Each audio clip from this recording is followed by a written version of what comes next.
The reason why I decided to ultimately come is because I just wanted to learn a few communication techniques to deal with some relationships that have conflict in my life.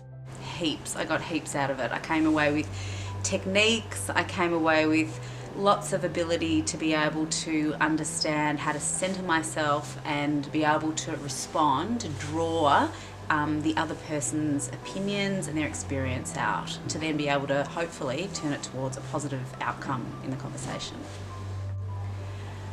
Well, for me it's about that intention of having peace in every aspect of my life, and part of that is in my core relationships or potentially even in my work partnerships. And I think it's got a huge application for children as well. I can see how that can be, and I think it has a huge application for many aspects. I just want to say thank you. I've learned a lot and it's been great and I can't wait to apply it.